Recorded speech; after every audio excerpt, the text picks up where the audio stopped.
ستارے زمین پہ دھڑام دھڑام کر کے گریں گے. وَإِذَا الْأَرْضُ مُدَّتْ زمین بوریے کی طرح سے لپیٹ دی جائے گی. وَإِذَا الْجِبَالُ سُيِّرَتْ یہ بڑے بڑے پہاڑ ہوا میں کپاس کی طرح اڑتے پھریں گے. تمام کا تمام علامات قرآن کریم بتا رہا ہے. اور آج مسلمان ہے، میں خود ہوں، آپ ہیں، میں قسم کھاتا ہوں کہ ہمیں خدا کے کلام پہ یقین کوئی نہیں. اگر یقین ہو پھر یہ غفلت. صحابی مدنی کریم صلی اللہ تعالی علیہ وسلم کا ساری رات کروٹیں بدلتا ہے. صبح ہوئی بیٹی نے پوچھ لیا، ابا جان میں ساری رات دیکھتی رہی، آپ کو نیند نہیں آئی، کیا کوئی تکلیف ہے؟ دیکھنے والی بیٹی کے بھی قربان جاؤں، بے چین ہونے والے ابا کے بھی قربان جاؤں. آخر بیٹی بھی جاگ رہی ہوگی تبھی تو دیکھا ہوگا. کہنے لگے ابا میں نے ساری رات کروٹیں بدلتے دیکھا، کیا بات ہے، آج نیند کیوں نہیں آئی؟ فرمایا لختے جگر او نور نظر، او میری بیٹی کل قرآن کریم کی ایک آیت سن کے آیا ہوں، ثم لم یتوبوا فلہم عذاب جہنم ولہم عذاب الحریق.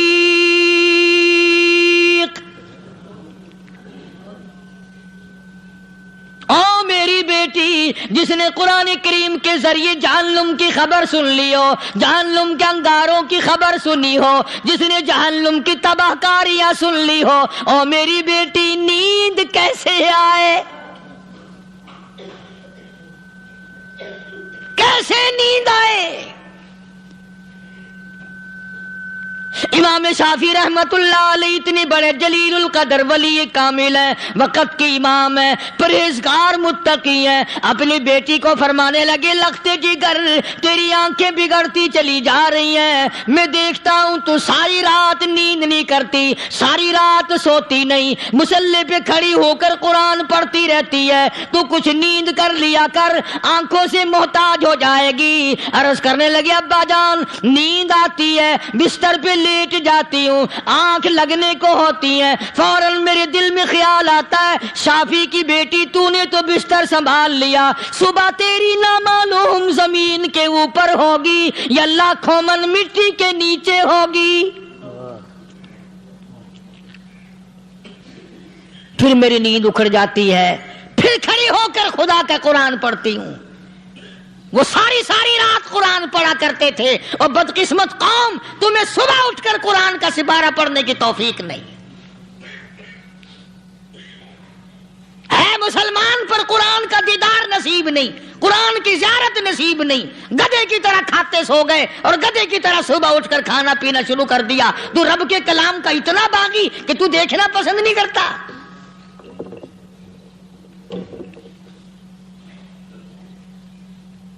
اور دنیا کی چیز اگر گھر میں نہ ہو، ٹھنڈے ٹھنڈے سانس مارتے ہیں عورتیں بھی.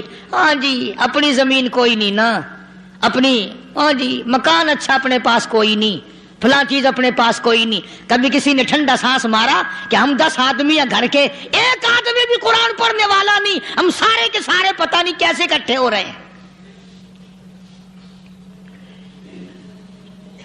اگر دل میں عظمت ہو، ڈاکٹر ہو، افسر ہو، وزیر ہو، آخر ہے تو انسان، ہے مسلمان، ہے مدنی کریم صلی اللہ علیہ وسلم کا امتی، پھر قرآن سے اتنا دور کیوں ہے؟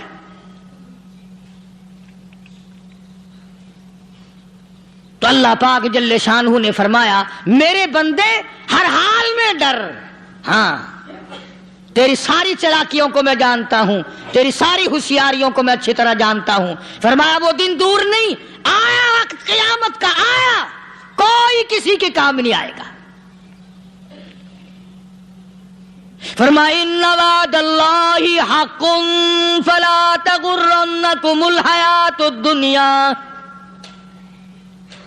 دنیا نے پھنسا لیا، چہل پہل میں پھنس گئے، اس کے رنگ روغن میں لگ گئے، اس کی زیب و زینت میں لگ گئے، رات اسی کی سوچ ہے، دن میں اسی کا فکر ہے، اور مرنے کا کسی کو بھی فکر نہیں۔ قرآن کریم کے آخری سورت آخری لقمان کے آخری آیتوں میں عجیب مضمون رکھا ہے۔ فرمایا ان اللہ عندہ علم الساعۃ وینزل الغیث، قیامت کا ٹھیک وقت اللہ کے سوا کوئی نہیں جانتا۔ کسے معلوم ہے ابھی اگلے منٹ میں کیا ہو جائے گا، سیکنڈ میں کیا ہو جائے گا۔ اچھا ایک بات میرے ذہن میں آئی، یہ بڑے بڑے لوگ آپ کو ملیں گے دیہاتوں میں بھی، بازاروں میں بھی، شہروں میں بھی، فلانا بزرگ غیب کی باتیں بتایا کرتا تھا، فلانا ولی یوں بتایا کرتا تھا۔ کبھی یہ بھی تو پوچھنا کہ اس ولی نے کبھی یہ بھی بتایا کہ میں مروں گا کب، کس دن مروں گا؟ جب اپنی موت کا پتہ نہیں تو اور کسی چیز کا کیا پتہ ہے؟ صرف اٹکل پچو تیر لگانے والی بات ہے۔ ابھی چند مہینے ہوئے یہاں میرے پاس چند نوجوان آئے ملتان شہر سے اور کہنے لگے کہ 25,000 کی چوری ہو گئی ہے، بتا کدھر کون لے گیا، کدھر لے گیا۔ میرے پاس آئے یہاں، میں نے کہا بتا دوں گا پر آدھے لوں گا۔ کہنے لگا نہیں نہیں دیکھا نا جی اتنا تو نہ کرو۔ اور میں نے کہا وہ سارے ہی چلے گئے یار، یقین کرو میں یہاں چارپائی میں بیٹھا ہوں دروازے کے باہر، عصر کے بعد پوری پارٹی آئی اسی شہر کی کہ 25,000 روپیہ گم ہو گیا ہے، بتا کدھر گیا ہے۔ سب لوگ کہتے ہیں قاری حنیف بتاتا ہے، سنو قاری حنیف بتاتا ہے، قلعہ کرا دوں گا میں۔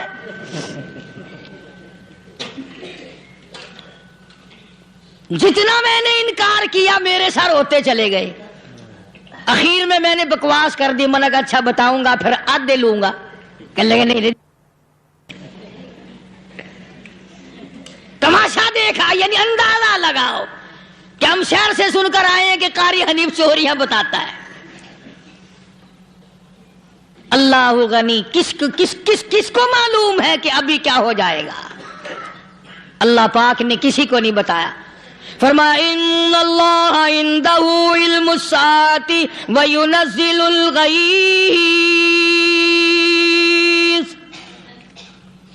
قیامت کا ٹھیک وقت کسی کو معلوم نہیں، بارش کا کوئی پتہ نہیں کب ہوگی، کتنی ہوگی۔ تم ابھی کہہ رہے ہوگے کہ جی محکمہ موسمیات والوں کو پتہ چلتا ہے۔ ان 3 مہینے میں یہ محکمہ موسمیات والے کئی دفعہ کہہ چکے ہیں کہ بندہ باندی ہوگی، مگر کچھ بھی نہیں ہوا۔ بلکہ جتنے یہ زیادہ بتلاوے نا اتنا ہی موسم خراب ہوتا چلا جاوے۔ پچھلے سال انہوں نے روئی کی گانٹھوں کی گنتی بتائی کہ اتنی کپاس پیدا ہوگی ملک میں، اتنی روئی کی گانٹھ بنے گی، اتنی باہر بھیجیں گے اور اتنی اپنے گھر رکھیں گے۔ ذرا پوچھو تو صحیح ذمہ داروں سے سر کھجاتے پھرے کہ کھاد کے پیسے بھی واپس نہیں ہوئے۔ بھلے کسی کو کیا پتا کہ ابھی کیا تھا اور ابھی کیا ہو جائے گا، کل کیا ہوگا، پرسوں کیا، ایک اللہ کی ذات جانتی ہے۔ فرمایا وَيُنَزِّلُ الْغَيْثَ، کوئی نہیں جانتا بارش کب ہوگی، کتنی ہوگی، کہاں تک ہوگی، کس قدر ہوگی، کس طرف میں ہوگی، کہاں نہیں ہوگی۔ وَيَعْلَمُ مَا فِي الْأَرْحَامِ، کوئی نہیں جانتا عورت کے پیٹ میں کیا ہے، لڑکا ہے کہ لڑکی۔ باپ کو پتہ نہیں، ماں کو پتہ نہیں، دادی کو پتہ نہیں، نانی کو پتہ نہیں۔ یوں کہ کسی کو پتہ ہو یا نہ ہو، حضرت صاحب کو پتہ لگ جاتا ہے۔ حضرت صاحب کو کیوں؟ حضرت صاحب ٹھڈ دے اندر وڑدا ہوندا ہے۔ تماشا دیکھ، کوئی کسی کو پتہ نہیں چلتا، اور خدا نے اپنی خدائی کسی کو تقسیم کر کے دینی نہیں۔ لم یلد ولم یولد، نہ میرے ماں باپ، نہ میں کسی کا باپ، نہ میری اولاد، نہ میں کسی کی اولاد۔ اللہ الصمد، بے نیاز، بے مثال ہوں، ہمیشہ سے ہوں اور ہمیشہ رہوں گا۔ سام میرے میرے محتاج ہو، میرے دروازے کے گداگر ہو، میرے دروازے کے فقیر ہو، میرے دروازے کے دستے نگر ہو، آؤ مانگو کھاؤ، موت آئے مر جاؤ، اگر اکڑو گے فرمایا پھر میں نے بڑی بڑی سزائیں دی ہیں لوگوں کو، ہاں میں تو توبہ بھی منہ سے نہیں نکلنے دیتا، کلمہ تو کلمہ ہائے نہیں کرنے دیتا میں، جب میں موت کا پیغام دوں یکدم دل کی حرکت بند ہو جاتی ہے، ہائے بھی نہیں، اوئی بھی نہیں، اف بھی نہیں، کچھ بھی نہیں۔ فرمایا وَيَعْلَمُ مَا فِي الْأَرْحَامِ،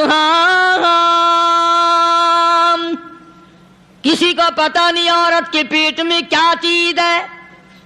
دیکھو نا، جس نے 9 مہینے بچہ پیٹ میں رکھا، جب بچہ پیدا ہوتا ہے نا خود ماں بھی کان لگاتی ہے، بتائیں گی لڑکا ہے کہ لڑکی ہے، بےتابی سے انتظار کرتی ہے، بڑی بے قراری سے انتظار کرتی ہے عورت کہ یہ دائی بول لے، کوئی اور پاس والی بول لے، کوئی اور چھوٹی بڑی گھر کی عورت بول کے بتائے کہ لڑکا ہے کہ لڑکی ہے۔ اور جس نے 9 مہینے پیٹ میں رکھا جب اس کو پتا نہیں تو پرلی طرف بیٹھے ہوئے حضرت صاحب کو پتا کیسے چل گیا؟ وَيَعْلَمُ مَا فِي الْأَرْحَامِ،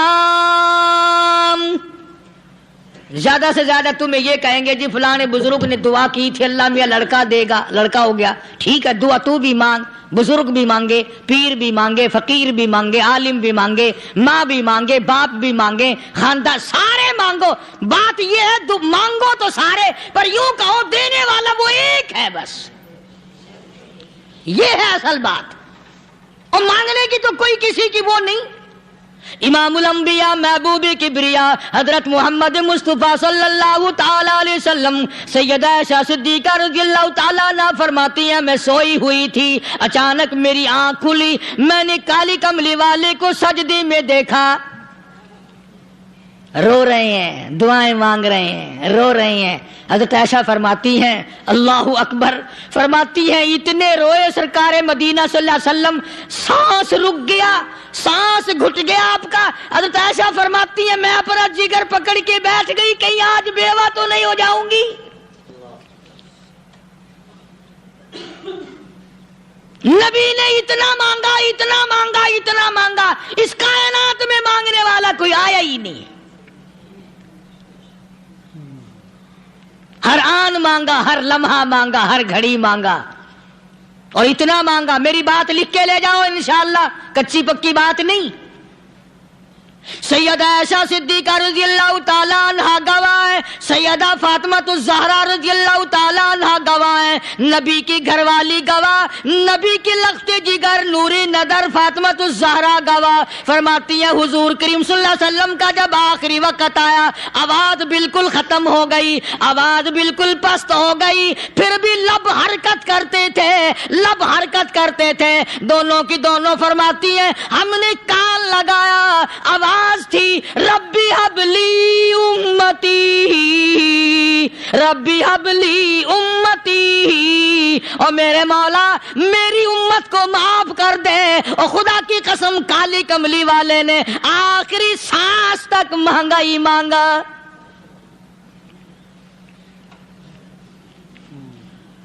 چاہے تیرے لیے مانگا، امت کے لیے مانگا، مگر ہر وقت مانگا۔ اور یوں فرمایا کہ میدان حشر میں جب لوگ چاروں طرف سے پریشان ہو کر، عاجز ہو کر، تنگ ہو کر، دھکے کھا کر، ذلیل ہو کر، انبیاء علیہ الصلوۃ والسلام کے مشورے سے جب حضور کریم صلی اللہ علیہ وسلم کے دربار میں آئیں گے، مشکاۃ شریف میں حدیث موجود ہے، ارشاد حضور کریم صلی اللہ علیہ وسلم کا، فرمایا لوگ مجھے سفارش کے لیے کہیں گے اللہ اکبر کبیرہ، تو یوں فرمایا یہ نہیں فرمایا کہ میں اللہ میاں کو ٹیلی فون کروں گا کہ دیکھنا ذرا خیال کرو امت آ رہی ہے میری، یا امت کو یہ کہے کہ رکا لے جاؤ، بلکہ یوں فرمایا جیسے امت آ کر کے مجھے پریشان کرے گی میں سجدہ کروں گا، میں سجدہ کروں گا، اس وقت بھی سر میرا در تیرا، جھولی میری عطا تیری۔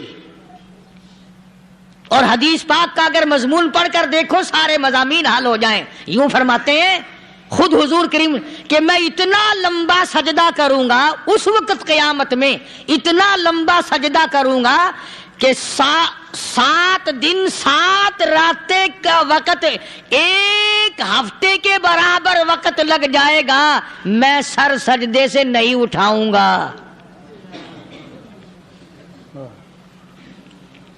اتنا لمبا سجدہ کروں گا کہ 1 ہفتے کی مقدار وقت لگ جائے گا۔ یہ مقدار کیوں فرمایا؟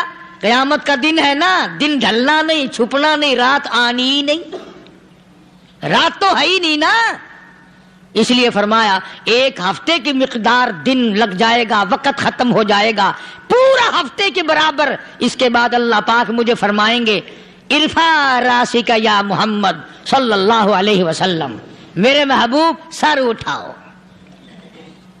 سل مانگو توتا دوں گا، مانگو دیا جائے گا، سوف یعطیک ربک فترضی، تیرا رب تجھے راضی کر دے گا۔ صحابہ اکرام رضوان اللہ تعالی علیہ مجمعین نے عرض کر دیا یا رسول اللہ صلی اللہ علیہ وسلم آپ کس وقت راضی ہوں گے؟ کتنے لوگ جنت میں چلے جائیں گے، دوزخ میں چلے جائیں گے، آپ کس وقت راضی ہوں گے؟ خدا کی قسم اس محسن کائنات کا کیا کہنا کالی کملی والے نے جو ہم پر مہربانی فرمائی، یوں فرمایا جب تک ایک ایک امتی کلمہ پڑھنے والے کا ہاتھ پکڑ کر جنت میں نہ لے جاؤں میں محمد الرسول اللہ کو چین نہیں آئے گی، ایک ایک کو لے جاؤں گا اور چین نہیں آئے گا مجھے اس وقت بھی۔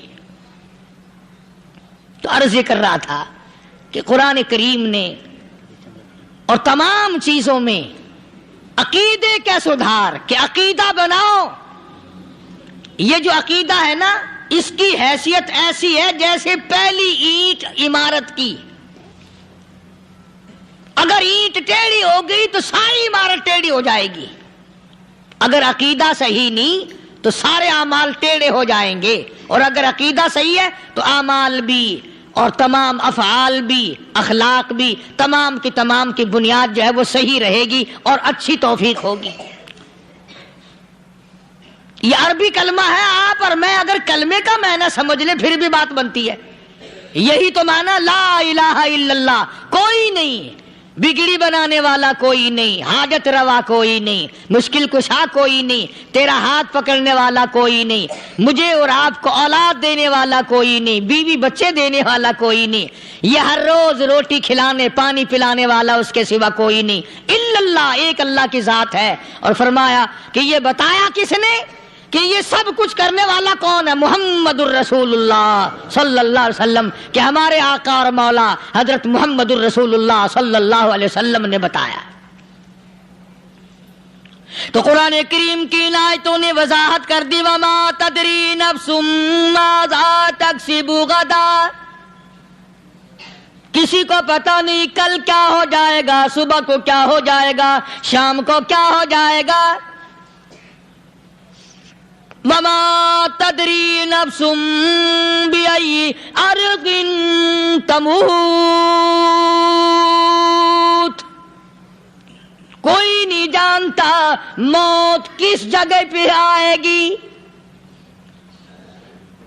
کسے معلوم ہے کہ میری قبر کہاں بنے گی؟ کوئی نہیں جانتا میرے اس بدن کو جانور کھا جائیں گے، کسی کو علم نہیں ہے کہ قبر کا گڑھا ملے گا کہ نہ ملے گا، کفن ملے گا کہ نہ ملے گا، نماز جنازہ نصیب ہوگی کہ نہ ہوگی، غسل نصیب ہوگا کہ نہ ہوگا، کوئی نہیں جانتا۔ کلمہ پڑھتے موت آئے گی یا کنجری کے گانے سنتے گاتے موت آئے گی؟ کس کو علم ہے کہ آخری کلام جو دنیا میں ہوگا وہ درود پاک ہوگا یا قرآن کریم ہوگا یا دعا ہوگی یا استغفار ہوگا، اور یا گالی منہ سے نکلے گی، دم نکل جائے گا؟ کسے معلوم ہے؟ اس لیے فرمایا وما تدری نفس بأي أرض تموت، کوئی نہیں جانتا موت صبح آئے گی یا شام آئے گی، بیوی بچوں کے سامنے آئے گی یا اسپتال میں کوئی پاس ہوگا بھی یا کہ نہیں جس وقت موت آئے گی کسے معلوم؟ سجدے میں آئے گی یا کنجری کی گود میں آئے گی کیا پتا؟ فلم میں آئے گی یا مسجد میں آئے گی؟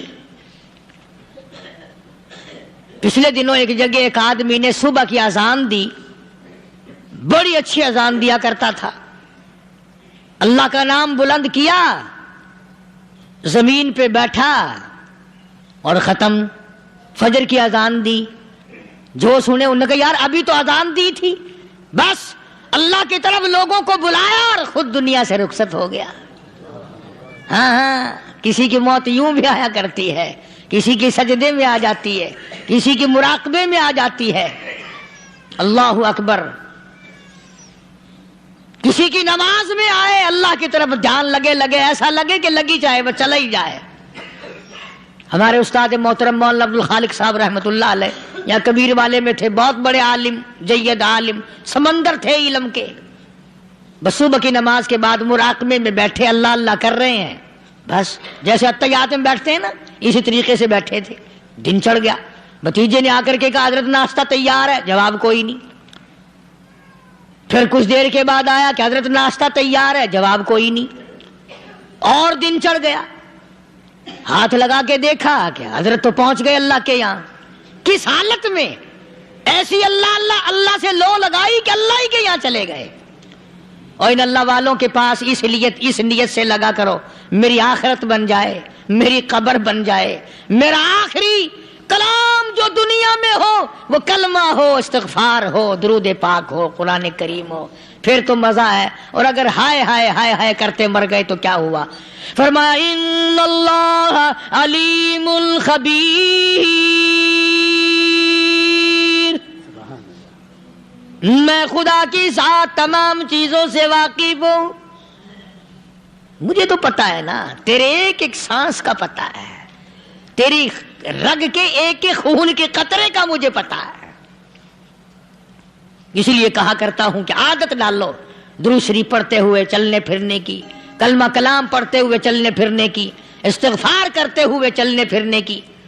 پہلے زمانے میں جب ٹھوکر لگتی تھی تو لوگ سبحان اللہ کہتے تھے، اللہ اکبر، استغفر اللہ۔ اب گالی منہ سے نکلتی ہے، اب گالی منہ سے نکل رہی، گالیاں بکتے ہوئے لوگ مر رہے ہیں۔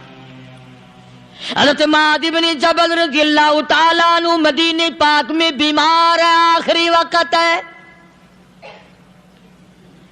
صحابہ کی ایسی ایسی موت آیا کرتی تھی، چاروں طرف جتنے گھر والے بیٹھے ہیں، اماں بھی، بیٹی بھی، گھر والی بھی، بہن بھی، بھائی بند بھی، قبیلہ بھی، خاندان بھی، مدینہ شہر ہے، کالی کملی والے کا شہر ہے، حضرت معاذ بن جبل کا آخری وقت ہے۔ چاروں طرف بیٹھنے والے بھی تلاوت کر رہے ہیں قرآن کریم کی، خود معاذ بن جبل بھی تلاوت فرما رہے ہیں۔ اچانک حضرت معاذ رضی اللہ تعالیٰ عنہ رونے لگے، روئے حضرت معاذ۔ یہ وہ جوان ہے جس کو رخصت فرمانے کے لیے یمن کا گورنر بنا کر کے بھیجا حضور صلی اللہ علیہ وسلم نے۔ حضور صلی اللہ علیہ وسلم اس کو روانہ فرمانے کے لیے کئی میل پیدل تشریف لے گئے۔ ہاں حضور کے صحابہ۔ تو معاذ بن جبل جب رونے لگے تو گھر والوں نے پوچھا کیوں؟ کوئی بیٹھا ہوگا نا، کہنے لگا ڈر گئے، موت سے ڈر رہے ہو، موت سے ڈر کے رو رہے ہو؟ حضرت معاذ کہنے لگے نہیں، موت سے کیا ڈرنا، میں کیوں ڈروں موت سے، اس نے تو آنا ہی آنا ہے، میں نہیں ڈرتا۔ انہوں نے کہا پھر رویا کیوں رو رہے ہو؟ اللہ اکبر۔ صحابی کہتا ہے میرے دل کی تمنا میرے دل میں رہی، میری آرزو پوری نہ ہو سکی، میری حسرت میرے دل میں رہی، میرا شوق پورا نہ ہو سکا، میری آرزو پوری نہ ہو سکی، میری تمنا پوری نہ ہو سکی، بستر پہ موت آ رہی ہے اس لیے رو رہا ہوں۔ اے کاش رمضان کا مہینہ ہوتا، میں روزے دار ہوتا، گرمی کا موسم ہوتا، مجھے سخت پیاس لگی ہوتی، ہوتی, کفار سے مقابلہ ہوتا, میدان جہاد اور جنگ ہوتا, میں کئی کافروں کو قتل کر دیتا, پھر وہ مجھے قتل کر دیتے, میری زبان کاٹ لیتے, میری اللہ کے یہاں پیشی ہوتی, میرا رب مجھ سے پوچھتا آج دنیا سے کیا لایا, میں عرض کرتا الہی بولوں کیسے, تیری راہ میں زبان کٹا کے آیا ہوں اور روزہ رکھ کر آیا ہوں, تیرے محبوب کے حوض کوثر کے پانی سے روزہ افطار کروں گا. کہتا اس لیے رو پڑا ہوں کہ بستر پہ موت آ رہی ہے. ڈر کس چیز کا؟ یہ نہیں ڈرا کرتے تھے. حضرت ابو ایوب انصاری سب قید رضی اللہ تعالی عنہ, اللہ اکبر, کتنا بڑا مقدرہ والا جوان ہے. مدینے پاک میں حضور کریم صلی اللہ علیہ وسلم نے اسی کے یہاں ڈیرا لگایا. آخری وقت ہے, بیمار ہیں ابو ایوب انصاری. مدینے سے صحابہ جنگ کے لیے چلے. صحابہ کی تمنائیں دیکھو. ہم جتنے بیٹھے ہماری تمنا تو یہی ہے نا, کاروبار بڑھ جائے, مکان دکان کا ساز و سامان بڑھ جائے, یہ مل جائے وہ مل جائے, یہ ہو جائے وہ ہو جائے. ابو ایوب انصاری بیٹھے ہوئے دیکھ رہے ہیں صحابہ سواریوں پہ پیدل, تلوار, نیزے, تیر لے کے چلے. ابو ایوب انصاری کہنے لگے کہاں چلے ہو؟ کہ جہاد فی سبیل اللہ کے لیے. کہنے لگا مجھے بھی لے چلو. سمجھ رہے ہیں آپ سارے؟ فرمایا مجھے ساتھ لے چلو. کہا کمال ہے, بیمار آدمی اور جنگ میں بیمار کا کیا کام ہے, کیا کرو گے؟ نے کہا مہربانی کرو, احسان کرو مجھ پر, مجھے ساتھ لے کے چلو. خدا کے بندے بیمار ہے, کرے گا کیا میدان جہاد میں؟ کہنے لگا تم تو بیمار کی بات کر رہے ہو, مجھے ساتھ لے چلو اونٹ پہ ڈال کر. توجہ کرنا ذرا, آخری بات میرے یاد آئی ہے بتانے لگا ہوں. ابو ایوب انصاری حضور کا میزبان مدینے والا کہتا ہے میں بیمار ہوں, مجھے اونٹ پہ ڈال کے لے چلو, اور اگر میری راستے میں موت آ جائے پھر بھی میری لاش کو ساتھ لے جانا. جہاں کفر اور اسلام کا جنگ ہوگا, مقابلہ ہوگا, اس میدان میں میری لاش کو پھینک دینا. شاید کسی مجاہد کی سواری کا پیر میرے اوپر آ جائے, میں بھی قیامت میں اللہ کے حضور میں کہوں گا یا اللہ تیرے میدان جہاد سے اٹھ کے آیا ہوں میں بھی. اندازہ لگا ابو ایوب انصاری کی تمناؤں کو دیکھ, حسرتوں کو دیکھ.